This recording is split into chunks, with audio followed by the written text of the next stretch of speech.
Welcome to today's town hall for the Heliogenic civilization, in which we explore infrastructures of generosity towards the Heliogenic civilization. And the infrastructure we're looking at today is a social technology. It's called the RCO, and Niels and Amit are bringing it in. It's around governance of organizations that do something in the world. As usual, Niels and Amit will get whatever time they need to share what they're working on, and followed by a bunch of questions from my side, and then opening it to everybody. Thank you so much for being here. Guys, over to you. Cool. I'll take us into this in one way or the other, and I've been a little bit disobedient, Thomas, because I think I'll ask some question and open the floor before we get into the presentation as well. But you're gonna have to deal with it. I'm gonna see if I can get to. This is a little scary because of the sharing. See if I can do the sharing thing. Can I? It should be possible. Yes. Yes. It's more a question of I might be in the wrong browser. Nils, can you share the presentation that I sent you before? Because I'm not being allowed to do it.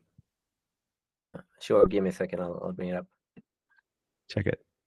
I'll anyways start talking and maybe lead us into the first inquiry that I would love to start with, because that doesn't really need slides. But the entity or the thing that Nils and I are currently, speaking from is called InnerWorks. And so we call InnerWorks a transformation lab and studio for regenerative business. And the RCO.life, that's where you want to return to if you want to find out more details about the RCO, which is what we're going to be talking about today.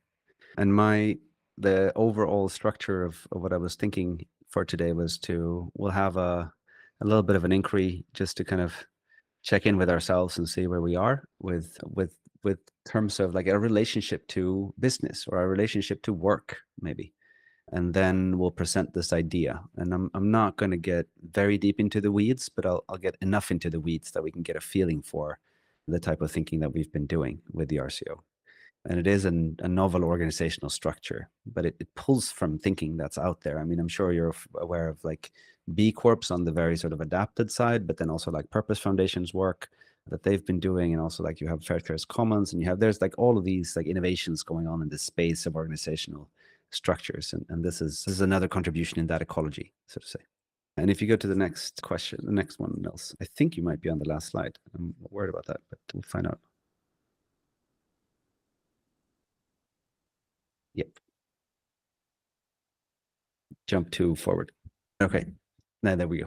So the question that we are focusing on as InnerWorks, and that's through that context that the RCO kind of shows up is how can we transform business to create the world we want our kids to live in? So how can business begin contributing to creating this world that we want our kids to live in? Because our starting point is that business is probably some of the most powerful tech that humans have ever invented. If we look at the world around us, corporations and businesses are really, for better and for worse, transforming the world we live in, and have transformed the world that we live in at least for the past 200 years. So how can we kind of break this thing open and put it back in relationship to the whole? So it's not just business concerned with business or business concerned with finance, but how can we make it relate to the whole? That's one of the inquiries that we've been on. And go to the next one. So this is my little invitation where I would love to just open the floor. So I think we'll let this hang for a little bit, but then just jump back to stop screen sharing and come back to one another. But these questions, if you take a moment and just sense into your work life or what you're about when you are a quote unquote professional person, you might, however you relate to that, then what is important and what is sufficient? What's important to you as a professional person? and what is sufficient to you as a professional person? I just love to hear what comes up, and it doesn't have to be direct answers to the questions or something like that, but whatever comes up when I ask these questions in the context of work or in the context of business. Yeah, please go ahead. Yeah, hi everyone. I'm new to this call, connecting through Thomas. I'm Olivier from Le Ciel Foundation, which, as its name doesn't say, is not a foundation but a charity. The answer, I don't have an answer to these questions, but I do have an ask for maybe a clarity in the sense for me that if you ask me the question under the perspective of work, I would tell you work or the workplace or the work framework. What I'd like to see is for it to be a place of constant growth, personal growth, a place where you learn about yourself, about the world, and you grow consciously, and the work helps you to do that. I can translate that with the work part, the working experience of every human being. Now, the business, I don't have an answer for that, in the sense that I don't know what business is just a concept. How is it relate to actual human experience? And so that through the engagement and the commitment you have. And for the moment, it seems that the commitment that employees give to businesses is only against financial transactions and rarely about, collective growth and individual growth. And I'll stop there.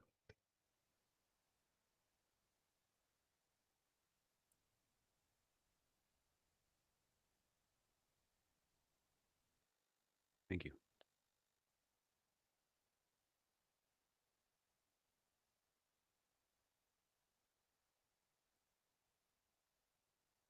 Anyone else feels called to jump in, just unmute and share. I'll go. Yeah, I agree with everything you just said. In addition to that, I definitely feel what's important and lacking these days is being properly compensated for the hard work that you do, the value that you bring to the company and the projects and everything. And also that whatever work you do should have some kind of purpose behind it, should have a reason for behind the why, because without that, then you're just wasting your life.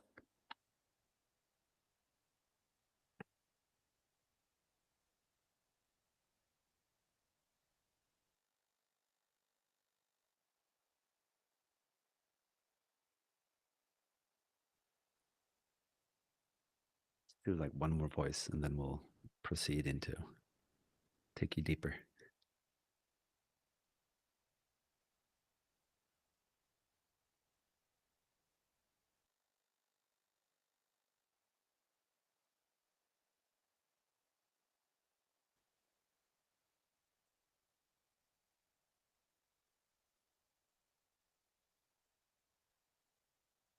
Or maybe not. Oh, go ahead, Lars. We met before, and there was an interesting experience in it. It's a bit different from the two questions, but the word business make my stomach crumble. It's like the word is so destroyed and so ugly, and I hate it. And you made me, in our first call, think about maybe all the energy and momentum and power that there's actually in business could be somehow directed into a more positive direction. I felt a curiosity in exploring that I'm really grateful for.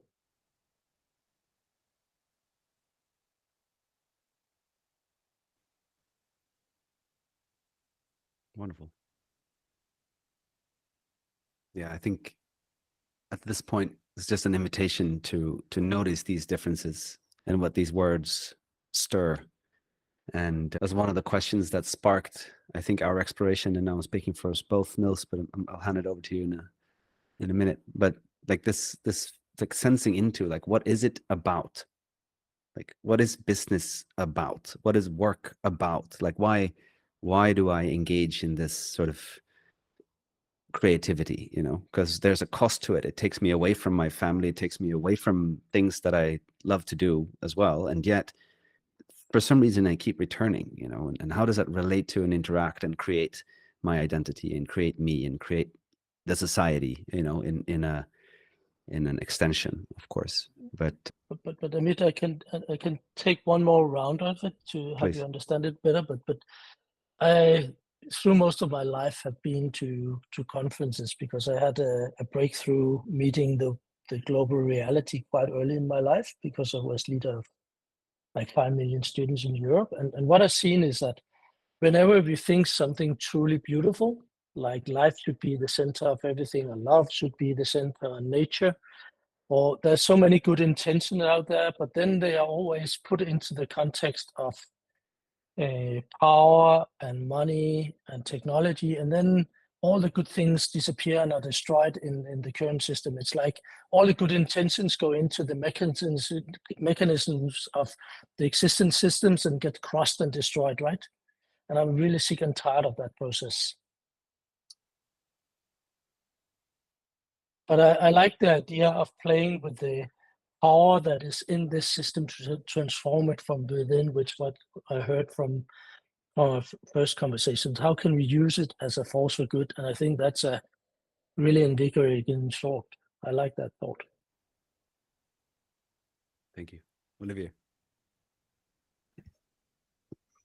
Yes. Well, it brings me to the question, which seems kind of fundamental, is what or who is the current form of the business and the work? What or who is it serving right now? And the question is, who do we want it to serve ultimately, or what do we want it to serve? Because I think it is a powerful, we can see it is such a powerful framework and such a powerful grip on the mindset, but it might not be serving what we want it to serve. So maybe there's something to dig there into the who or what is it in service of. Beautiful. Nils, do you want to? I'm going to move us on, and then we're going to come back to more sharings towards the end. Do you want to share the screen again and just go to the next slide? And this is where we will be talking for a little bit longer in a sort of consecutive manner, but and try to introduce on a very high level this idea of the RCO. And as I mentioned, I won't go into the very nitty-gritty details about the legal stuff back and forth, but rather sort of the principles. There will be some touching on the principle or on the legal stuff as well, because of just to ground it, but nonetheless. So the RCO, I mean, for us, what we started thinking about, I think what we've been reflecting on here together is very close to our starting point. Like, what is it in service of? What is it about? And what happens when we take a really powerful technology for getting things done and direct it to something? You know, when we make it about money, and money and the structure of money has certain design flaws, if you care about the living world, to say the least, then what happens? And I mean, that's kind of the world that we live in. And one of those aspects that we've been thinking a lot about was like, what if companies are actually living systems? Not as if they were living systems, but what if they are living systems? And that's the starting point that we are still weaving from. Like, what can we learn, or like, how would we rethink this if this was a living system that we were interacting with? So we can go to the next picture. And then I don't know if I mean, Jeffrey West was just on the Great Simplification podcast, and then I was reading his book for some reason, because I found it and I thought this idea of scale was interesting, but he just presented this like quite interesting fact. It's a nugget, it's a part, you can criticize this in a number of ways, but I'm still gonna kind of just to spark the imagination. But what he's pointing to when he's done his mechanical model of life and like what living system seems to be able to do, when he looks at biology and living beings, then there seems to be a 0.75 economies of scale. Like the metabolics of living systems seems to scale at 0.75. Cities, which is another man-made complex system, has a 0.85 scaling. So we have a loss of efficiency there already. And companies has about a 0.95 scaling. And a lot of the work around companies is still just being done right now. But it's just, it sparks your imagination somewhere, at least mine. You know, what if we could move even our sort of socio-technical infrastructure towards the 0.75 efficiency? You know, and then, I mean, again, Nate Higgins and his work, he says we're living in a 19 terawatt, I think, energy economy. What if we could actually be, you know, 0.75 at the 0.75 rate, you know, and that means that something that's 10 times heavier, like if you scale something 10 times, then you're saving 55% of energy. Like that's a lot. That's a lot. So there's something really alluring here. Like, what if we can start moving things towards living systems ideas? And that's, again, just a fundamental part of our thinking. And let's get into the actual RCO and what it is now. And then Nils, you just feel free to add on when you see need for it. With the RCO, it's wordplay. And Jonas, you had a beautiful acronym already in the chat as we checked in. But the RCO, if we'd spell that out, we playfully called it the Regenerative Community Organism. And then it's stuck. So that's what it's called now. What it is, what we're proposing it to be is three different things, or three parts that form this whole. So one part is a source code. And the other part has to do with legal forms, legal shapes, legal persons. And we're proposing that instead of just doing one monolithic thing, what happens if we do two of them? And we put them in relationship to one another? What if we put them in dialogue with one another? So they have to kind of negotiate a path forward. So two different operating logics, you could say. And then the third part is a life cycle. And I'll just kind of go through these on a high level now, provide a very short example of what it could look like when an RCO, the way that we're envisioning it, is fully sort of flowering. And then we'll open the floor back up. But I'm going to try to be kind of short. So if there are any like clarifying questions in terms of like me not being understandable, please just jump in and cut me off and ask them. But any sort of reflections or like, you know, bigger reasons, let's just do that together as a whole in the end, so to say. All right, let's get into the source code. So the RCO source code, what we're proposing it to be is an horizon. So basically we're saying, okay, so we've done a lot, and I mean, companies can maybe still kind of do, but we've done a lot of mountain climbing, and you know, you've seen all these pictures of teams getting to the peak of the mountain and all that stuff. And we're proposing that maybe it's time to scrap that analogy. Maybe we should be looking at horizons, because horizons, for one, they move with you. So whenever you move, your horizon is going to shift, but it's still an orientation. It's still a direction, you know. And also the good thing with the horizon is you never have to come down from a horizon. You can kind of keep moving towards it. So it's an open-ended inquiry, which is important. And so therefore, we're also proposing that it's very important to formulate a purpose in your source code, in this governing document. What it is physically is just a text document that you refer to in your legal documents then. So, but the way that we're proposing that you do that is you formulate a question. So we said as InnerWorks, where everything that we do has to do with, directly or indirectly, this question of how can business create or generate this future that we want our kids to live in? And we're proposing that question. The question is really important because, for one, you know, you have this Rainer Maria Rilke quote that's very central in the regenerative community, which is live the questions, right? It's a longer quote. It's more beautiful, but part of that, a key part of that is live the questions. But the other thing is that a question is actually open-ended. And a question has a potential to have many different answers and part answers that you need, part areas that you need to explore in order to work towards getting at this question. So we're proposing that you formulate a question as your purpose. That's the horizon that you're moving towards. And then this is, you know, well known in many, I think, self-organizing or let's say decentralized communities. It's good to have principles formulated. How is it that we want to interact? And then we're also proposing that you put together like key processes, but very minimally, because we are dealing with two different operating logics and two different legal persons in the next step. And so these processes are really just the ones that are common for all of them. So it might be conflict resolution. It might be, how do we update the source code? How can we evolve the source code? This is like very, very basic in a way. I'll stop there. Nils, you want to say something else? Go to the next.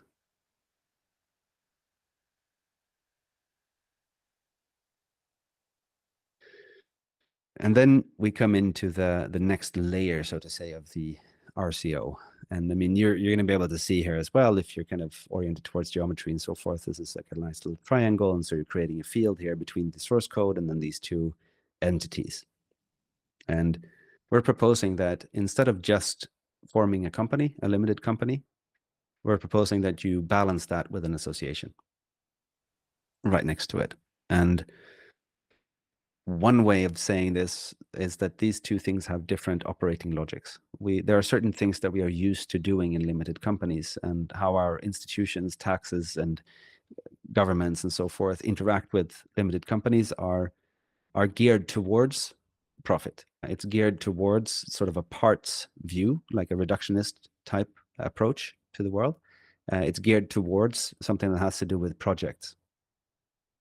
And we're adding a word here, which is experiment, but what if the company would actually be, if we saw all of these things as an experiment? So we have this overarching question, and the company is an attempt at formulating an answer, but it's kind of tentatively holding that answer. That's not what we are about. We're about the question, but the answer is just an attempt to start answering that question.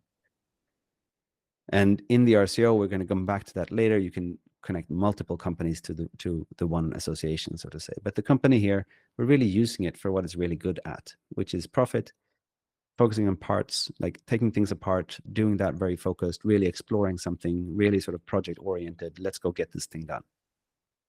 And then we're proposing that, what if you break off the other logic from that, the association? So the association in our idea is much more ideally formed. It's focused on not for profit, it's focused on the purpose, it's focused on the whole. So like it's really dealing with the complexity of the whole thing, this idea that maybe we don't have an answer, and it's focused on the relationships.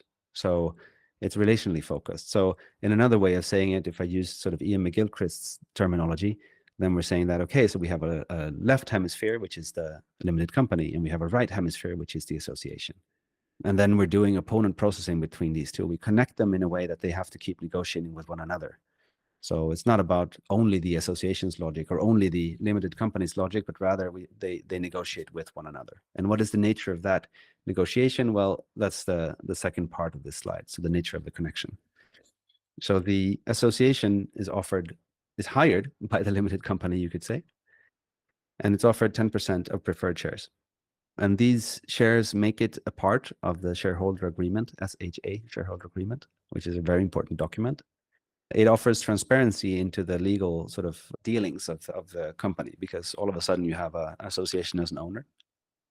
And then the preferred part, it consists of these two second points. So the association doesn't have a right to tell the company what to do, not directly.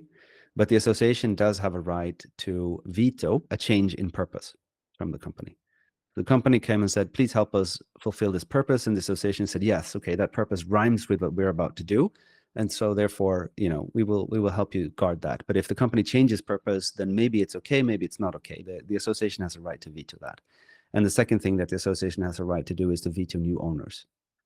So usually an entry of owners means that you have to update and change your shareholder agreement. And that change, because the association is a party of that shareholder agreement, it has a veto right. So it has a very strong right to say, no, we're not going to accept these new owners. And then, so that's the nature of the stopping right of the association. And then on top, it has a specific right to appoint 50% of the board. So again, when you enter into a board, as you know, probably, but I want to say it anyways to be explicit, you enter in as an individual. You're always on a board as an individual, even if you technically represent an investor or whatever it is. The people that are on the board are there as individuals. So your association here is acting as half of the election committee of the limited company. And it says, okay, half of the seats are going to be motivated by people that have something to contribute with to the company, but they are more inclined towards the purpose. And then we're saying the other half is probably going to be more inclined towards the financial profit and then the purpose, however that is situated. But the other half is most likely then going to be appointed by financial investors, and to some degree, depending on how much financing you have taken in, but to some degree also the founders. So this is the how we set up this parallel process, or this component processing thing that we're proposing, that there is a conversation that happens at the start and then keeps happening throughout the lifetime of the company, that you have part project, part profit logic, and part association, part relationship, part whole, sort of that, and they negotiate with one another. Nils, anything else? No. And then this is the final part of the RCO, is that we're proposing that because it's a living system, whatever, things change. As you grow, things change. So if you're a really small entity, it's probably healthy for you to really focus on growth and really reinvest your resources and really maximize the growth thing. It might be healthy for some time, but it might also be healthy to say, you know, at some point, I'm going to stop growing. I'm going to keep, at some point, I'm going to look around and see if the size that we have now is fit for purpose. You know, what's the largest size, or what is the optimal size for us to be able to do what we intended to do? That's kind of the question that we're proposing for the sprouting phase, the first phase of the life cycle. So there's a growth phase. Then the second part would be some sort of maturation. You know, either you can express it as we humans stop growing because it's no longer energy efficient for us to distribute. We can't get the energy out into all of the cells, and so therefore there's a proposal that that's why we stop growing. I don't know. But a lot of living entities, at least mammals, stop growing, right? So there's some sort of maturation happening. There is, you could also talk about this in terms of increase. Tyson Yunkaporta talks about increase. You have, like in the donut economic, you have this sort of the thresholds, like the baseline, and you have the boundaries. So you want to be outside of this hole in the middle, but you want to be inside of the planetary boundaries, and that also then would increase, like point towards some sort of complexification. We can't get bigger, maybe, but we can get more dense. Let's say increase the relational density or something like that. In our model, we're also saying that you might need to sell your company. That's okay. We're not doing the Purpose Foundation's strict asset lock. I think it depends very much on what type of innovation and what you're working with. So there's a possibility here to sell it unless you negotiate that away.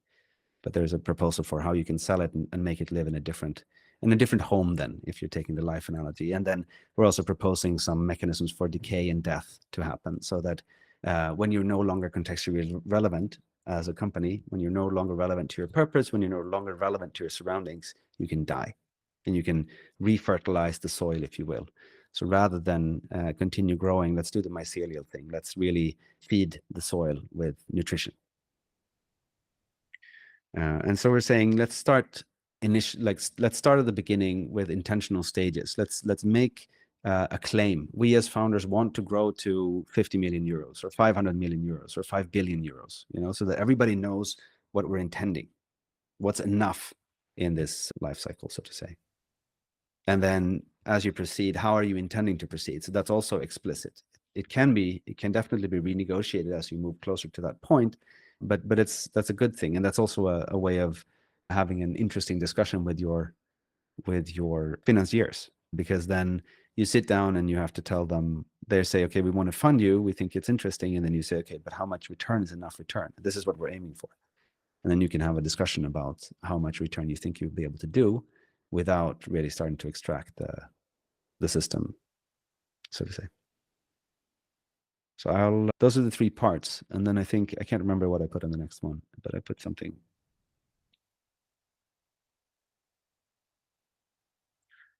Or no, keep going. I think in the presentation. Don't. Yeah, I'm just trying to unmute myself. For some reason, I need to right. stop the presentation to unmute myself. Sorry about that, guys. I just wanted to add, kind of tied back to initially when we spoke of living systems or biological systems and the energy efficiency of them compared to the cities and the companies that we build. Like two patterns that we see there is, one is that, to your point, I mean, a living system kind of grows until it finds kind of its optimal size. It doesn't just grow forever, right? And then as it withers away and dies, it composts and it becomes a life cycle. That's where you have circularity and regeneration, right? So energy goes back into the soil. And just to kind of be clear here, how we're translating that in the RCO in the life cycle is saying that, well, at a certain point, we want the company to say, we're big enough so we can start sending resources or energy back into the soil, even before we die. So the way that happens in the company world is basically you start sending resources, as in money, back to the soil, which in our case is basically the question safeguarded by the nonprofit association. So we're saying, hey, we're going to send resources back to the center of this little model so that they can be used to keep exploring the questions in new ways, which could be funding research or hosting conferences or funding new companies, new ideas, new hypotheses towards the same question. So already there you start seeing regeneration, energy moving kind of as a toroidal field, if you will. And then at a certain point when the whole thing dies, basically when there's no energy or engagement left in the association and no one cares anymore for whatever reason, people just don't care anymore, or the time, there are new times and perhaps the purpose is no longer as relevant. Then as it dies, and any remaining energy in the system, any resources, any ownership, any money is designed to die by making a shift that might be worth mentioning. Is basically that the nonprofit association disintegrates and replaces itself with a time-limited foundation whose only job is to redistribute all the remaining assets, all the remaining energy into the surrounding ecosystem at that time, which could be, once again, funding science, funding new projects that are relevant at that time in the future, which we don't know when it is. So something in me wanted to kind of add that to it, and now I'll bring us back into the presentation. Like the warning infinity mirror thing. I haven't seen that before. Wait, you'll fall into this hole here. Yeah.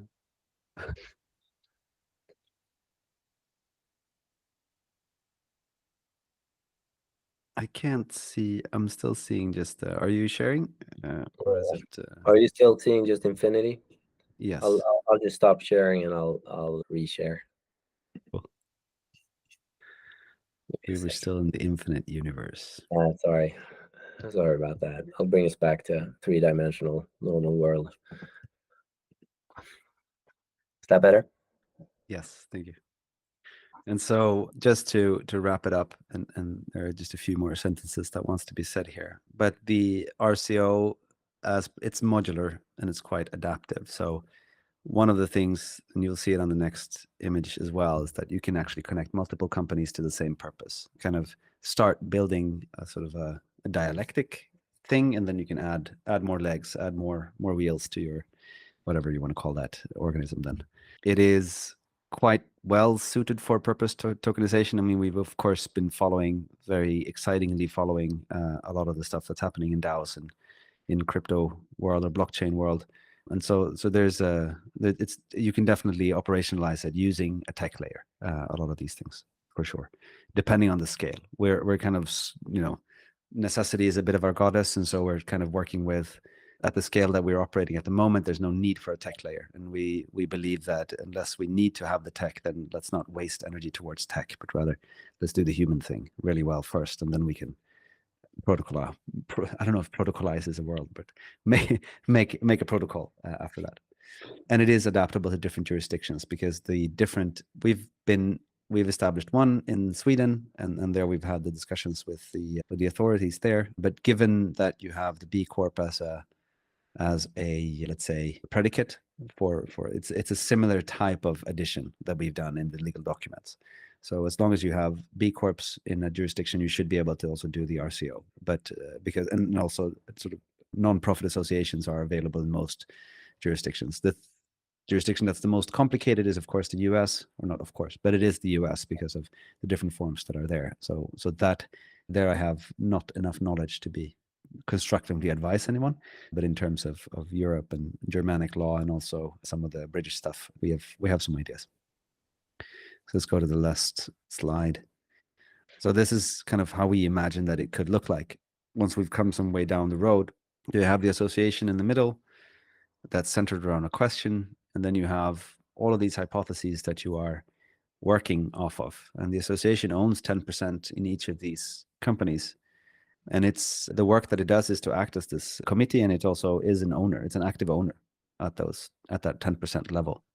The association does a bunch of things for the companies. So it might engage the community in different ways. It might fund research, it might hold events, it might do advocacy work, it might hold a community of practice if that's relevant, it might be capacity building, it might do a number of different things in terms of IP or hold IP or do things like that as well. So it's really sort of structuring and inviting all of those people that care about the purpose. And who's invited to the association is something that you design. It depends on what you're trying to achieve. So it could be very open. It could also be a stronger boundary condition, depending on what you're actually doing here. What we're also proposing is that, let's say that one or two of these companies have progressed. So they've gone through their sprouting phase. They've grown. They're actually established now. They're kind of at a size where they're actually creating some surplus.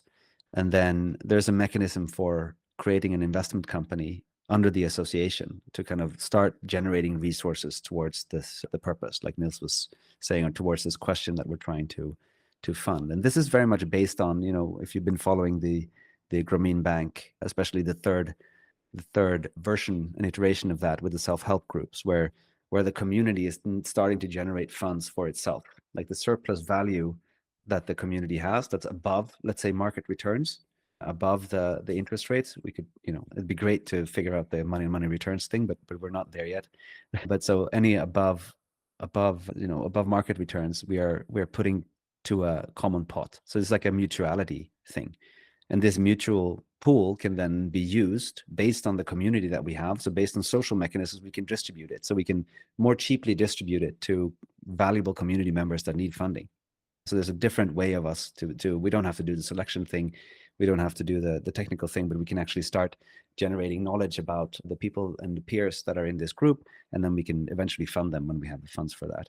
And it also invites the external owners. The external owners can still get a large return, but whatever return they want, they have to be explicit with, and it's a point of negotiation between the founders and the owners and the association as an owner. So you can do 5 times, or you can do 10 times, or you can do 100 times, like Microsoft did with the OpenAI. But whatever it is, the association has to agree to it, and it has to make sense in relationship to the business. So the association here is kind of that thread towards relationship to the whole. So the company can't just do company stuff. It has to relate to something bigger than itself. So it's an opening to something bigger than itself. And I think with that, I don't know if I had any conclusion slides. I don't think so. No, good. I'll stop and hand it over to you, Thomas. Thank you so much, both of you, for putting that into the world and actually implementing it, as you said, in Sweden. Because that is my first question. I'll be asking 1, 2, 3 questions, and then open it to everybody in the room. And if we have time after you all have been able to ask your individual questions, maybe we can even dive into if and how we can apply this in the context of heliogenesis. But to begin with, a couple of years ago, I was part of a group that developed something similar, and you pointed out purpose. Ours was called Menschheit. There's a whole range of solutions, and they all try to do something very similar. It's the left-right hemisphere kind of thing for non-profits to create some balance, and the mechanics of what we did was different. But the feedback we got from young organizations that we wanted to implement this with was twofold. That's why it never was implemented, because it was 2 blockers that were too big to overcome for us, and I'm curious about how you do that. The first one is the nature of a young starting company is that they have to likely pivot several times, and they were afraid of locking themselves into a too rigid structure in terms of purpose and directionality of the organization at a too early stage, with a potential veto, in your case, looming over that shift. I could see a similar response. And the other one is somewhat related, which is around the the organizational overheads that you're buying into when you adopt such a type of organization, right? You're having to deal with structures that are outside of what you would usually be dealing with. You need to get some money on board to take the next step, and then this organization that you've built yourself now comes with a veto, and you can't do the financing of it. So what's your ways of dealing with these kinds of responses, and or have you what are your experiences with the challenges of that? That would be my first question.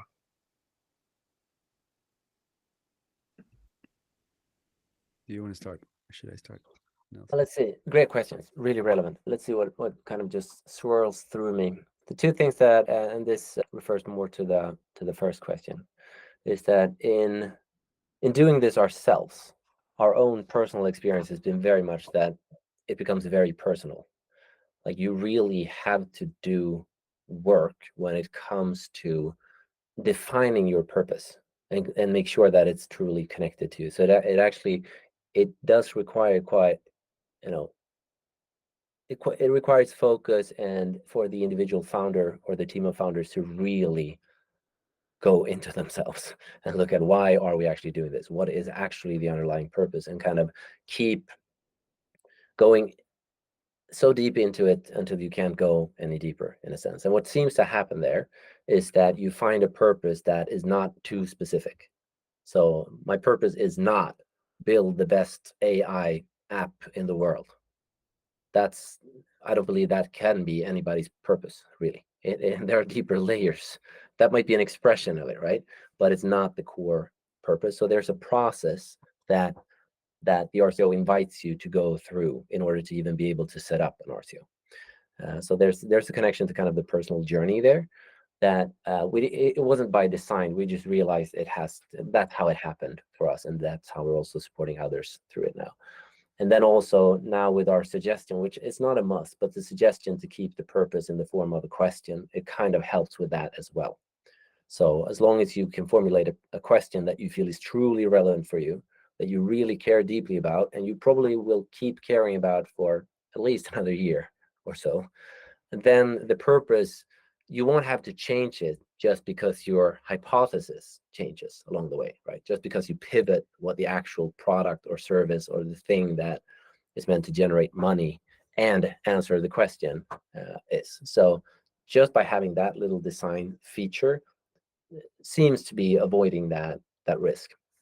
You're not locked into a solution, rather you're dedicated or committed to a question. So that to me is one of the main things of it. And let's see, I'll just pause for a moment and invite Amit and let your second question kind of sink into me, and we'll see if anything comes up. Yeah, no, I like that. That's I was headed in the same way. And I think just to get very sort of detail oriented, nerdy about sort of how this would, like, what is the first steps here, like that we're actually proposing. And what we are proposing is that you need to write bylaws for the company and for the association, and you need to figure out a shareholder agreement. Those are sort of the three legal documents, and then we're adding on then an additional weight of the source code. And that's like this, it's not a trivial exploration because of what Nils was saying. Like it does require you to dig into it. And I think we're so used to being able to kind of shuffle a little bit and be like, yeah, I'm going to do and everything's going to be fine. And like, I'm going to make shitloads of money. And then, something else will happen. Like something will magically just figure out like the conflict, the inherent conflict in making a lot of money and trying to save the world, at the same time, like something magical. It's going to be some magic happening there. But this is an invitation to actually be with that and actually come into alignment with, like, what do you mean? Like, what do you mean with enough? And that's also why we were initially asking, like, what's important? What's sufficient? Like, it's sufficient. It's not, what's the most that you can get. It's like, what's sufficient, So, but the first steps here is like, you need to formulate those documents. And as you're formulating those documents, then you've formed your RCO, so to say. But what we're proposing as well is that you don't really make any transfer of shares or anything like that to start with, because for an association to be able to do what it's supposed to do for your company, to actually elect and pull in 50% of a board, which is extremely important to a company. It has to have some substance. So of course you could go to an existing association and pull from that if you can find a really high match, but that's also risky. So you have to build the association. So at the moment, in the beginning, it's just two different entities. We call it sort of an interim period where the association needs to kind of take shape. You need to have activities in the association space that attract people to you. So you start generally attracting your community. And at the same time at the company, if the association is going to spend a lot of resources and thinking about and really looking after this company and doing it, the company needs to kind of work. And so the company says at the very start, because of tax reasons, the company says, we promise to give you these 10% at this point. There's a promise, but they're not actually connected. So right at the beginning, when it's the most precarious, what you're doing with your time and resources and all that stuff, there's no additional overhead. But then as you grow, as you start coming into relationship with this, then you have to honor your purpose and honor what you said you were going to do. And I think one of the most often framed questions here is that because you have an association and not the foundation backing up the limited company, there is potential for drift and change, which is that has been the most common question to us. It's like, yeah, but you can't control this thing. And we're like, no, that's right. You can't control this thing. It depends on who the people are, and depends on the community that you form. So you have to have some skill and some care and dedicate some resource to actually building the culture and building the community and building this entity that's going to be then your fail safe, your backstop, so to say, the association. Yeah, I'll stop there. Yeah, let's see if anything wants to be added through me here. Well, to that, there is, to your point here, Amit, you can kind of avoid the overhead early on, and then when there is substance, then you have to connect it. And then obviously, if things go well, then what we see is that you actually add a lot of potential or added value through this structure, because it turns into a community of sorts. Like there's a community of members in the association of individuals, but also the companies, all the various hypotheses that are formed either by people in the community that come up with ideas and want to start companies, or people from elsewhere that come and say, hey, we want to join this thing. It forms what we believe. It kind of honors the idea of a living system, right? So now, and I'm speaking here as an entrepreneur who have been part of starting more than 20 companies. In the usual world, you're very much alone. Like you're building your thing, and if it works, you're a hero, and if it doesn't work, you failed and you're by yourself again. We build it in silos. Like even if there are 100 other companies working towards the same purpose but doing different business, there's no point of connection between us. But with the RCO, there is a point of connection. We're not one thing, we're still separate things, but there's a point of connection and there is community. So when my startup fails because the hypothesis didn't work out, my AI app didn't last long, it lived for a little bit, it was still part of an ecosystem. It still brought something, which could be in the form of connections or new ideas or something sprouting off of that. And me, at least in theory, don't have to feel like, and now I'm just by myself again because my hypothesis didn't work. I'm not just kind of excluded out of a scientific community because I didn't get it right with my experiment. I get to stay and keep experimenting.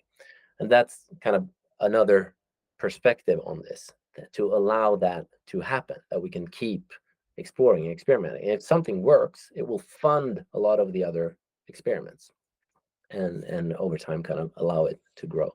So that for some reason wanted to be said as well. And then just to kind of share it into the space, as you can tell, we're thinking a lot about living systems. And as actually yesterday, we had a long, deep conversation. We talked about, well, what is a perspective on what is the difference between a mechanical system and a living system? What does it invite us into?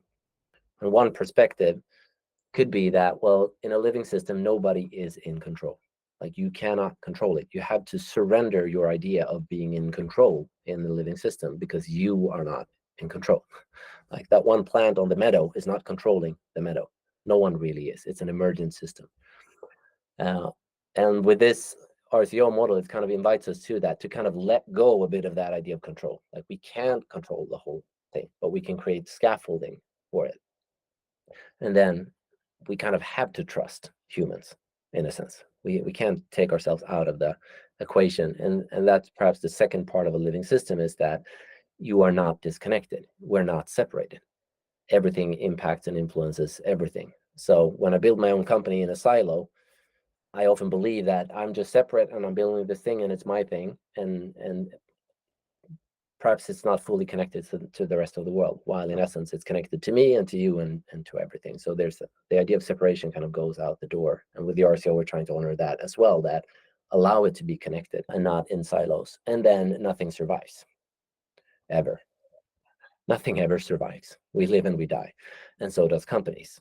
So the idea that a company or any entity would just keep on surviving forever is futile and downright stupid. So we need to allow ourselves to die, and everything that we create needs to be allowed to die as well, in the most natural way, where it can actually regenerate and help in giving birth to something new. So that was a little additional rant that apparently came out of me. So I'm going to stop there. Thank you. Thank you. That opens a whole set of new questions for me, but instead of asking them, I'd like to open it to everybody else in the room, and waiting for hands to go up. Who would like to throw in something? Malte, I saw you first. Please go. First of all, thank you again, Amit. Yeah, I'm a big fan of it. I actually have a question, like if companies or business becoming more regenerative and serving communities, then it becomes a very holistic system or living system. Where do you see the role of government structure or government at all then? Oh.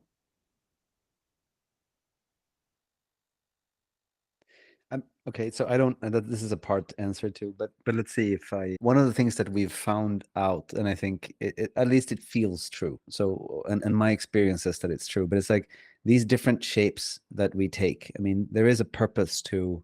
There's a reason to why things kind of are organized the way they're organized. Like there's a certain like personality that comes with the institutions that we've. It's like they shape us and we shape them. Of course, like it's a recursive type relationship, but there is something there. So I don't think that business will replace necessarily governments. Like this might be, I think we're still kind of very heavy on the business side. So it's still going to be like a project based, or like we have orientation here, which is much wider, like which is much more narrow than like a government would propose, like be doing. But there's something to this personality. It's like it's more. I don't know where it's going to end, but I know it's kind of, it feels like I know where it's going to begin. Like, it's hard to know like what shape needs to be taken there. Because when you start changing business, like you start, here's an example. Like I'm looking for words here, but like I'm taking an example from one of my hobbies, which is Brazilian Jiu-Jitsu. So like wrestling, and what often happens when I wrestle, because I'm a beginner, is that I get stuck. Like the other guy is much better than I am. So I'll have a big sweaty man like on my face, and it's very uncomfortable, and I'm very stuck. And in the beginning, like I was just kind of giving up. Like there wasn't like anything that I could do, and so like whatever. And then I was submitted, and so I had to tap out, and we started over.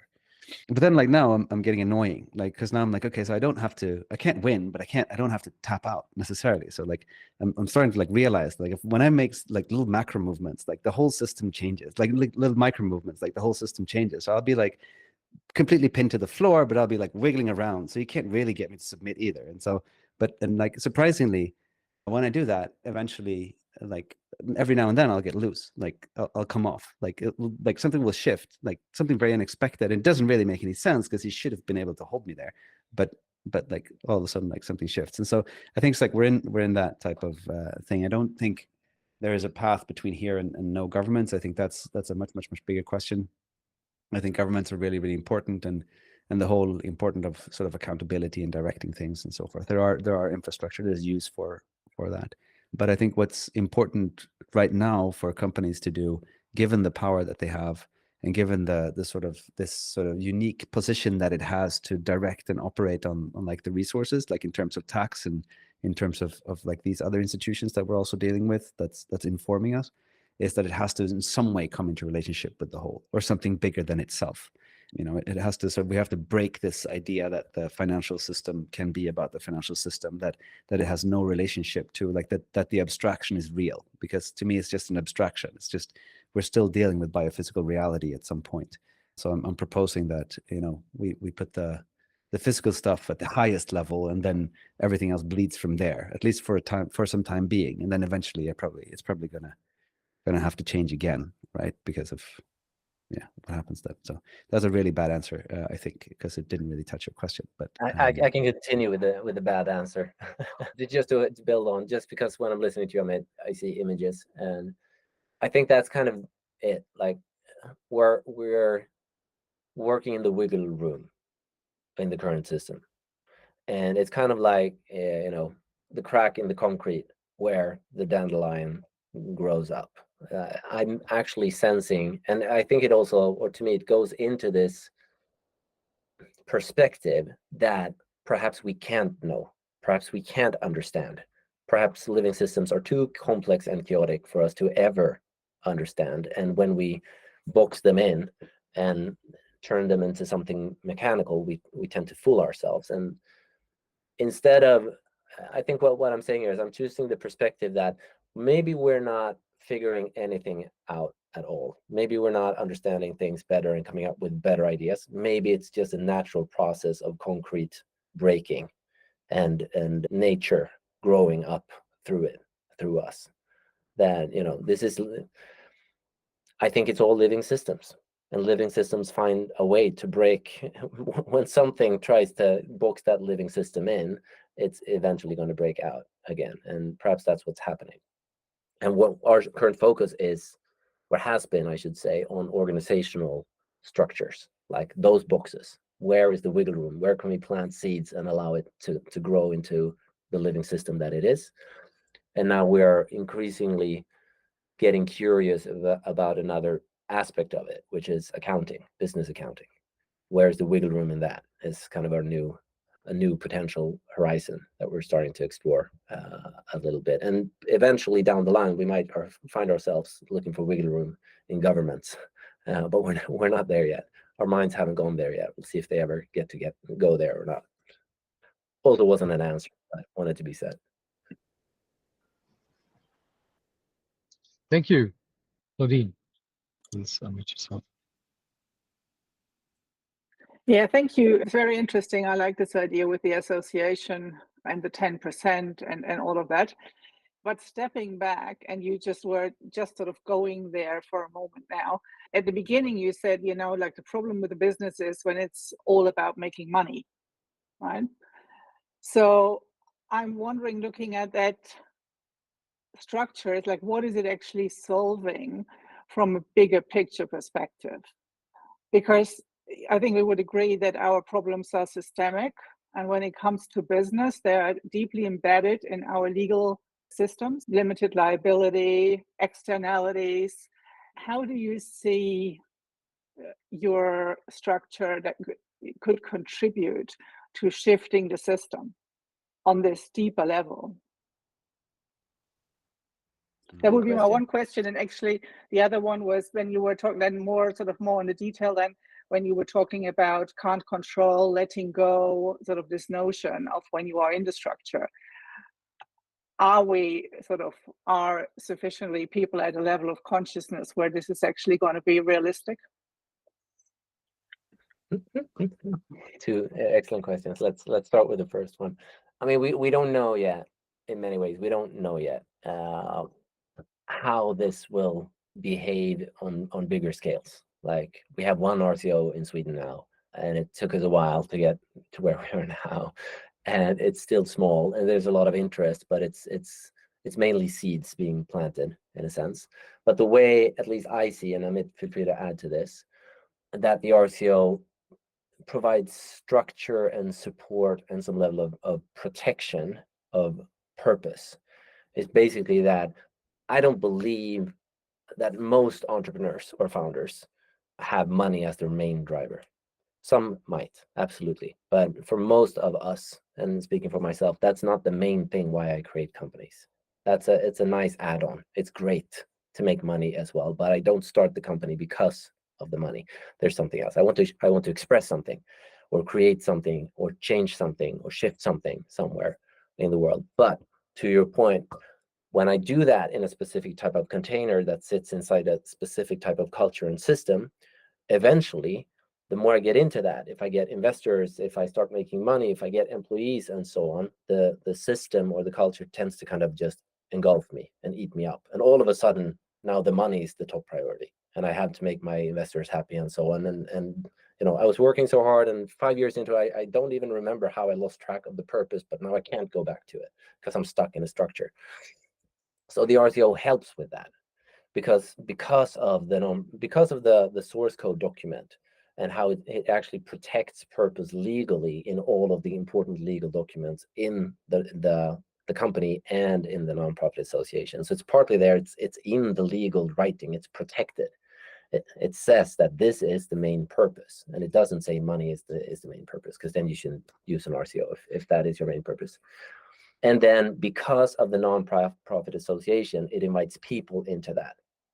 So, if you have a fully open nonprofit association, then anyone can step in and say, hey, I'm obviously here to keep track of you honoring your purpose. I'm here to help you do that. So you have legal protection, and you have people around you saying, yes, stay focused on that purpose, please. And that's actually how it helps very concretely and hands-on, and using these entities that already exist almost everywhere. So it's like we already have the tools. We just have to use them slightly differently. And I mean, feel free to add to that, but let me, the second question is. Can I just very quickly before you go to the second one, just to add on to that, because I think that's a really interesting way of looking at it. But in a way, it's like you get a little bit of legal, like institutional legal backing, like that there's like a legal fallback that sort of justifies you focusing on the purpose rather than the other thing, and that's more or less already there. If you look at B Corps, or like there are a few ways that have taken this strategy. What we're adding here and what we're kind of saying is that rather than relying on some technical structure and like locking it away from us, let's rely on the social thing. Let's believe that we're social animals and like really utilize the socio-cultural dynamic that we have. And then, like I already mentioned Grameen Bank, but that's kind of what they found, was that if we are doing the economic thing and we believe that we're rational and blah blah blah blah blah blah blah, it doesn't work, because these people that live in these poor communities, they are smart. They will game the shit out of that system, and they will just kind of move between different units and so forth. But you can't do that because the neighbors know, so like, and so that's why they had the whole self-help groups, which has been very successful in actually doing poverty alleviation. So I think it's kind of a similar notion that we're pulling from. Sorry, no, go ahead, Nils. No, that's great. It adds an idea, and this is just an idea now popping into my head. But I mean, we are exploring this pattern that biological systems grow to a certain size and then they stop growing. But with our companies, we don't have that. Everybody's just trying to grow as much as possible. But potentially with this social layer, and this is me just making up stuff right now, I don't know, but potentially that is actually what keeps that pattern, the social scaffolding, the social networking. Like you have Dunbar's number of 150 in the village, social relation kind of thing. And there is data suggesting that when companies grow, at sometime between 120 to 200 people, depending on the nature of the culture in the company. Beyond that, it starts costing more to just manage the whole thing. But potentially because the social connection becomes harder, it doesn't naturally uphold itself anymore. So I'm guessing here, it might be that because we're adding this social layer, then companies through the RCO might kind of naturally grow into that size and maybe not much further, which might be, doesn't have to be true at all, but might be a more energy efficient way of building companies. Don't know. So that wanted to be added too. And then to your other question, impossible to answer. And my mind wants to say, what if it doesn't matter? What if we, we can't know the level of consciousness or awareness across the human species or humanity, and we can't control anyone else. We can kind of just hold each other's hands and explore what we're exploring, and then whatever happens. That's kind of what wanted to be said through me right now, that maybe it doesn't matter. Maybe we have to do this no matter if people are ready for it or not. Yeah, Thomas, can I just quickly reply to that? Yes. I guess he says Yes. yes. So yeah, to the last piece there, and thanks for your responses. But to the last piece, but what I think though is important is to be humble about the expectation. So therefore, I think there needs to be some level of awareness, and not just saying, "Oh yeah, whatever," we'll just try it out, and we'll see. Because I mean, work with some people on like the notion of a regenerative business model and what that actually is, and I did some deep inquiry into that. And this whole notion of really having a business model that functions like a living system. And then in this one journaling episode, I realized sort of, like it's at the moment, in my mind, impossible, because the inherent wisdom of nature, we are so far away from that, right? With things just functioning, right?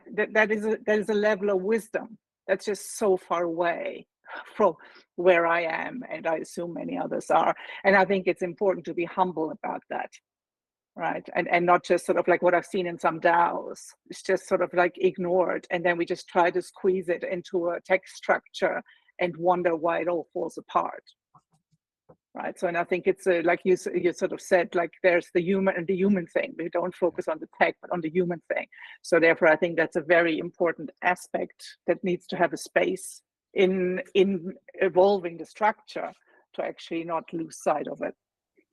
Yeah, I think that's such Thank a you for adding that. beautiful comment. Yeah, and Yeah, just thank to you. add to it, go ahead. I just wanted to reply give and then Olivier the floor, but maybe you want to give I a just wanted to short reply. response for Claudine, and then short response. Olivier, you unmute yourself. Yeah, beautiful. Thank you, Clayton. I welcome that. And I didn't mean to come off as, I don't. Let's not care about it and see what happens. I think I'm saying very similar to what you're saying, that, well, what if we are living systems and we can't understand really what we're doing and why? And in our case, we had to do this for our own sake. Like when we initially created it for ourselves, because we just couldn't create a company in any of the current structures anymore. We just couldn't do it.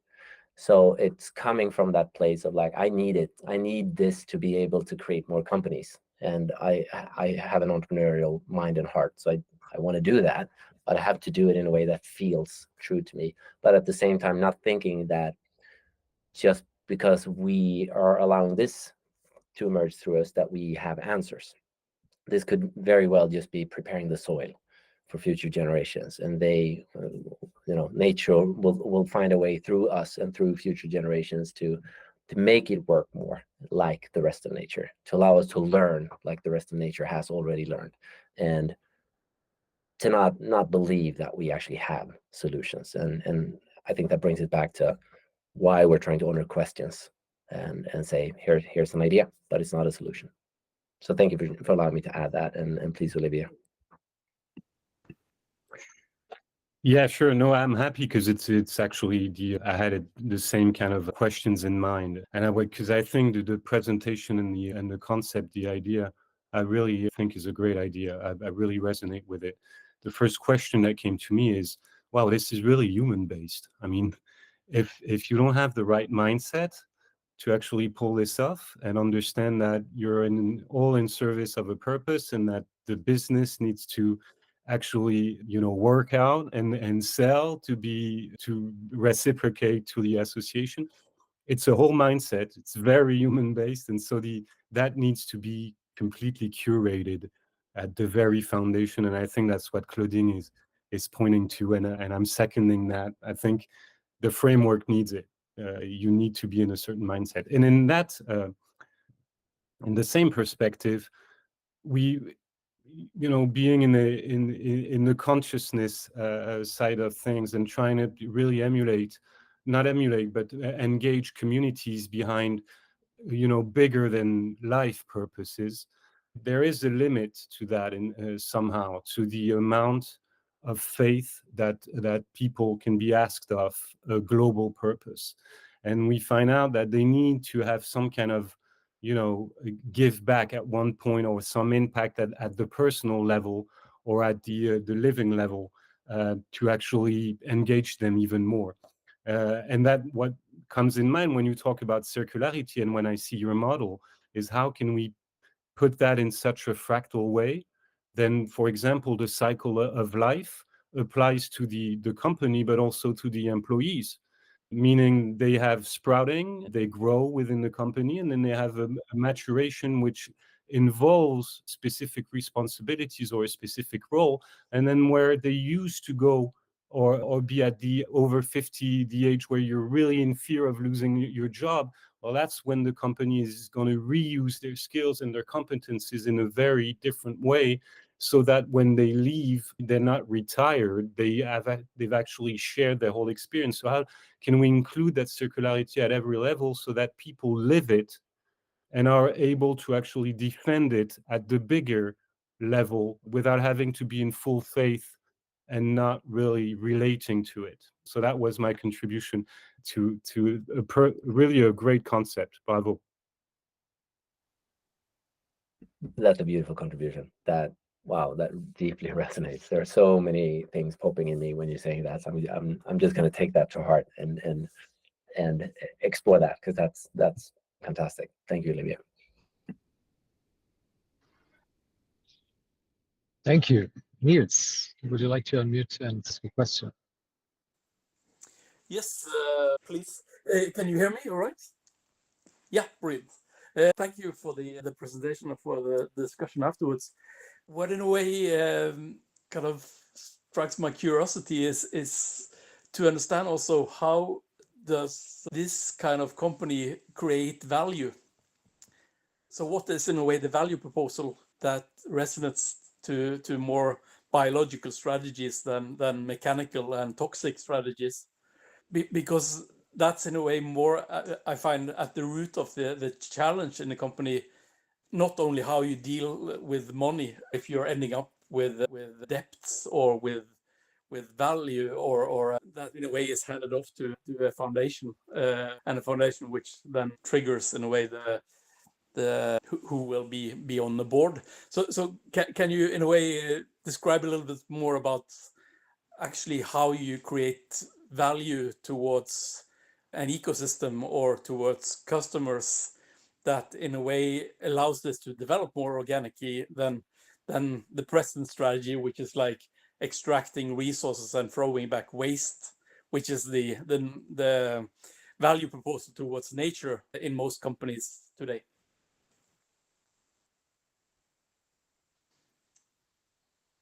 Yeah, thank you, Olivier. I'll wave. Thank you. That's a good question. I think that's such an important question. Just like what is value? I mean, and there is a specific, our current moment, we have a very narrow definition of value, and especially when we are operating within a neoclassical capitalist modern culture. I mean, then certain things are value and other things are not value, and I mean, we're very much focused on. I mean, some people talk about I just had an interview this morning where I interviewed Michel Bauwens about his work on the commons, which I think is very interesting, and then all of a sudden there's like a different, when you step into the commons, like when you step out of the market and step into the commons, then other things become valuable. Like there are other values again, and that's like this shift between these two organizational logics that we're proposing, because what you see as valuable in an association where you're contributing to a community is going to look different from what you are seeing in the as a company itself. And I think so. I'm gonna take a little detour and then I'll get back to what you're asking. But there was I had this experience because I was in an industry association board, so that was an association, and we were contributing to the industry as a whole. And then we had these conversations about what should the industry association do. And then we were, really, it's like a fun discussion, and we were like building all these concepts, and like it was wonderful. And like, the membership fee for this industry association, it kept going up and up, as a consequence of all these great things that we were going to do. And then at some point, we just asked I asked one of my fellow board members, who was also a CEO of their company, I was like, well, so if I would come as the industry association and come to you as the CEO, would you be a member? And he's like, no, wait, that's way too expensive, no way. And so although he was part of the brainstorming session and very engaged, as when he shifted roles, there wasn't enough value into it, because that wasn't what his business was about. And so I think in a way, the RCO doesn't deal with that question at all. In a way, it is up to whatever you fill it with. You could probably use this for extraction as well and say okay, I can be really smart, and if I can get my community involved, then I can extract their attention even more, and let's just ramp it up, and they're engaged and they're prosumers and consumers, and we can use them, and you can continue in operating in the same logic. So I think Claudine's remark and this discussion that we've had in terms of consciousness in one way or another, it's important. If we have to fill it with something, we have to. But what we are saying in the RCO is that because of the transparency and the high level of transparency, we're saying that we can't guarantee that people do the right thing, but we are kind of pushing towards, at least you have to reveal what you're doing explicitly. You have to kind of phrase stuff explicitly, and then so that those that are engaged with the ecosystem or with this thing that's emerging can have a clue, because you have to at least make a statement about which question are you approaching and so forth. And then there is something that you can do as a 10% owner. If you see the company's really going haywire, there's something you can do there. And actually, I mean, worst case, you just have to force the sale of your stock. That could be the thing. But otherwise you could, at least do an intervention in the board and stuff like that. I mean, the same stuff that activist funds are already doing with much smaller shareholdings, in a way, in the extractive economy. You can imagine that a shareholder does similar activities to try to rein the company back in, or to make it listen to you. But it is always a negotiation. So in that sense, there's no absolute control or absolute mechanism for locking this thing down, but rather you can push and you can be difficult, and you can kind of throw some stuff into the, sand into the machinery, and so that it runs less smoothly, so that you start changing the direction. And maybe you just have to take it apart. I mean, that might be another thing. You just have to leave and start something else somewhere else. So I'll stop there. But I think this inquiry into value is really important. And well, actually, one more thing that I wanted to say is that I've been working with these multi-capital models. You have different. You don't just have financial capital, but you have spiritual, and in some there's 8, and some there's 12, and some there's 4, and whatever. There are a lot of these different versions. But then actually someone recently pointed me to, the whole notion of capital is a little bit tricky sometimes. So I'm currently starting to move towards to see what if we work with multiple currencies, because that's flow rather than stocks. So it's something that's moving through. And it seems to me, when we talk about life and so forth, what we need to kind of reveal are where the flow is, which flow are we connected to and what are we pulling from. And that's usually where we trick ourselves when we are doing the extractive thing as well, is that we think that we're fine because we're not seeing the externality. I mean, it's nicely named, the externality. It's something we don't have to give a shit about because it's outside of our outside of our street light, so to say. Oh, it's in the dark somewhere, I don't know, but there is, of course, it doesn't mean that it doesn't mean that you can't know it, or sense it, but you might not be able to see it. So there's something around what if we shift the mode of focus from but yeah, I just think it's a really good question. We have to really do a deep inquiry into value and what are the values that we're hoping to see and connect to and create, and so forth, and what are the values that the community can then see as they are being created or whatever. Yeah. I can add kind of something from another side of the spectrum. Right now, we're exploring setting up a potential second company in our first RCO structure. So we have one company and one association, and we're now toying with the idea. Sorry, I have crying kids in the background, by the way. I might have to deal with that soon. We're toying with the idea to create another company. And just as an example, I had a meeting today where we're talking to 2 guys that might join that company to sell its product. And we're talking about how do we sell, and it came from them. How do we sell this product while honoring our purpose? Because the purpose is not to sell the product to make money. The purpose is something else. And just to have that experience, that it shifted the entire conversation, that how do we actually build relationships with the clients and bring them value that honors our purpose in our first conversation with them. That might lead to them spending money with this company, but no matter what, we can still honor our purpose even in a sales conversation. So it just shifted something in the entire logic around running a business, just because we're having this structure and putting purpose on, in front of everything. So just a very hands-on experience that I've had today of how it actually starts shifting things in day-to-day work, so to speak. Very nice. That relates a lot. I relate a lot to that specific facts. Shada, Jonas, or Lars, do you have any questions that you would like to ask? You haven't had the floor. If not, then I'll open it also for follow-ups from Lars, Tobin, no, from Tobin, is and Leiter. And to like, okay, yes, please go. Yeah, just to go a little bit further.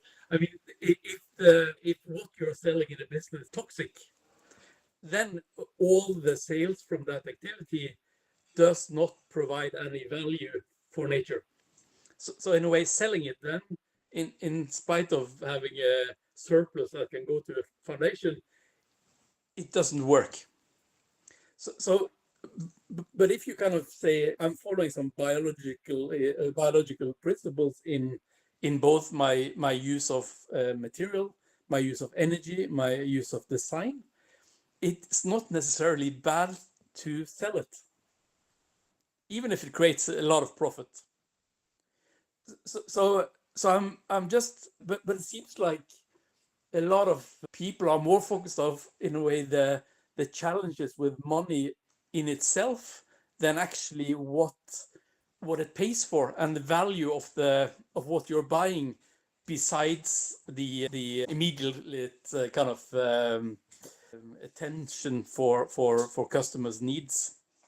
And I think it's extremely interesting to see how you are able to kind of create an organization which are calibrating its value proposal towards nature as any other stakeholder. And by that, actually asking, how does this product afterwards end up as nutrition in the soil or nutrition in the ocean, instead of microplastic or a different kind of plastic structures that has no nutritional value wherever it ends up. So a simple way is just saying, okay, let's have food standards for any wrapping materials. So we end up being able to eat it, as also the microorganisms will do in the ocean, or in the algae in the ocean, or the microorganisms in the soil. Then in a way you are following the same game as the circular nature system we are all surrounded by. So I'm just wondering, is that kind of principles or frameworks also included in how you define purpose or how you define value as the organizational structure of the organizations you're creating? I think just we're not maybe. I think some I mean some of the one of the organizations that we are creating is a consultancy type organization. The other one is an it is an AI based service for. So in a way, it's like those questions kind of fall a little bit off to the different sides. But I think I have a previous experience from the chemicals industry and working. I've been working for the past 15 years with sustainable materials, and one of those things that I come across is that mostly, or yeah, and all of the examples that I've seen where we've had solutions, they always fall apart when we change the context. And so I think that's kind of what we're proposing with the organizational design here, is that we should, or we could, we put it in touch with the context, like that there's contact between the financial thing, the company that does the financial thing, that worries about the financial stuff.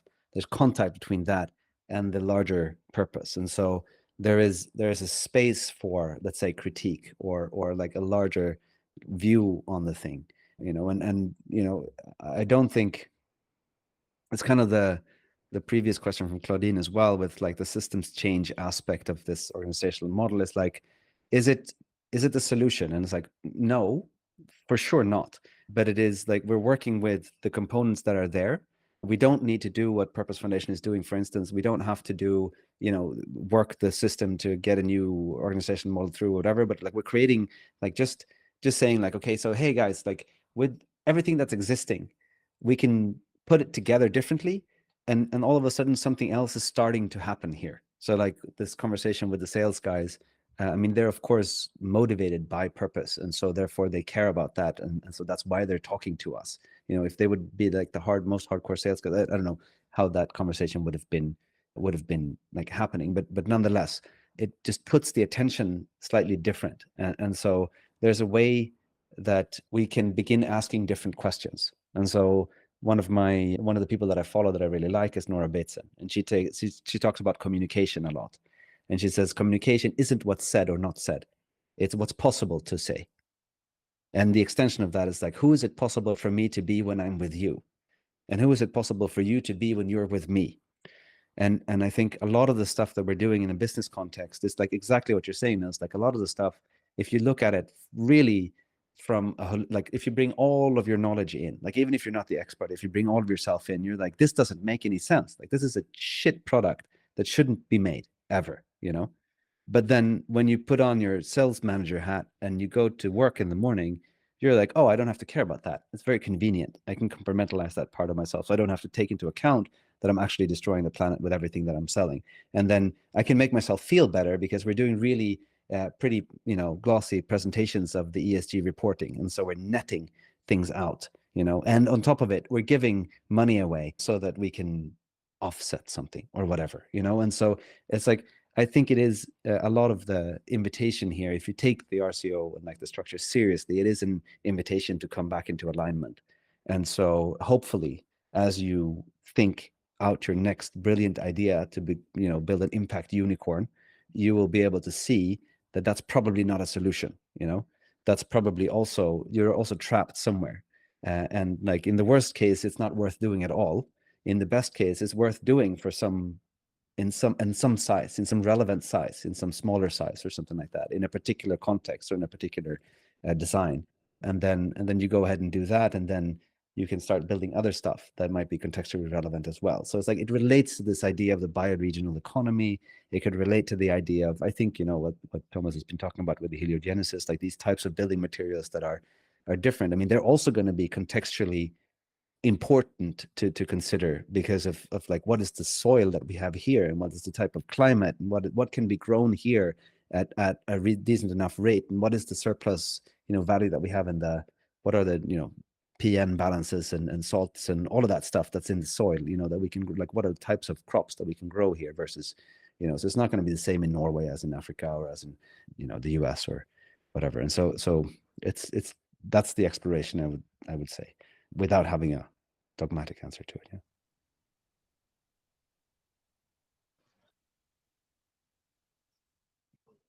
Final questions for today. Anything else coming up?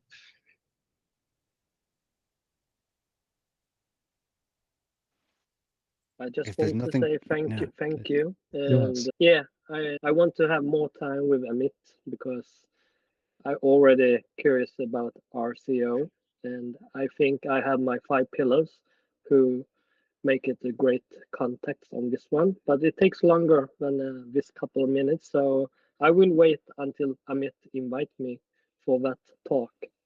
Thank you. But I learned a lot. Thank you. That's why I was quiet and listening. Thank you, Jonas. Yeah, let's have that conversation. It's time, right? Yeah, same here. I mean, as an American, because we don't really, no one here knows what circular economy is, and I'm pretty sure no one even cares about sustainability that much. So yeah, I'm just trying to like get into it more, learn more about what other options are out there, because I'm tired of capitalism. And I'm just, so Amit, you were mentioning earlier, what is the soil and climate, how can we develop the soil and the climate that's needed to grow? That's exactly what I'm looking for, more the right environment, if you will, to expand and grow and accomplish the purpose that I'm hoping to achieve. Because with this capitalist economy, with the way businesses are run here, I just couldn't in good faith do anything like that without hurting someone. And I never want to do that.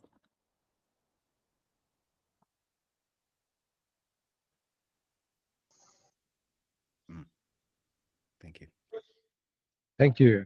Thank you, everybody, for being present, for the really good questions, and first and foremost, of course, Amit and Niels, for building and presenting this, and actually eating your own dog food, which I think is really, really important to be able to speak about this with authority. What does this actually feel like? And that's, Amit, you and I, we had a conversation a while ago, and you mentioned that it's very interesting to move into actually doing it and going out of theory and feeling what your theory feels like in real life. So thank you for sharing this with us today. Maybe I can say something about that if you're just closing, just as a Go ahead. Because I think, you know, we've been building this, like thinking in these terms for I don't know, it's like better part of 5 years or something like that.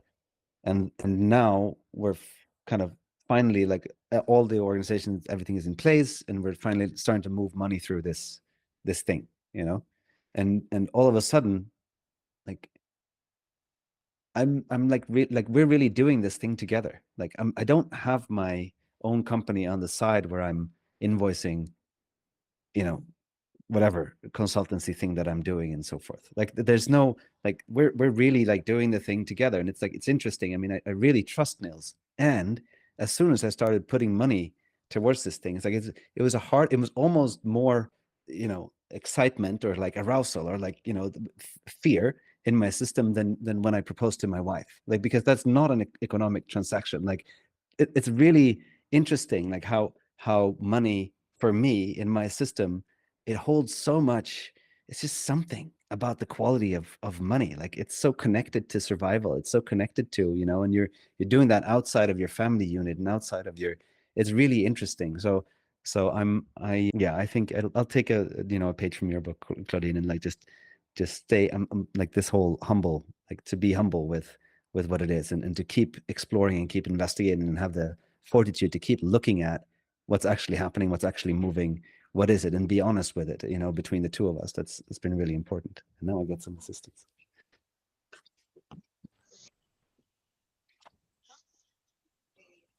Yeah, I'll stop there, but I just wanted to share that. Yeah, it's not easy. Yeah, I want to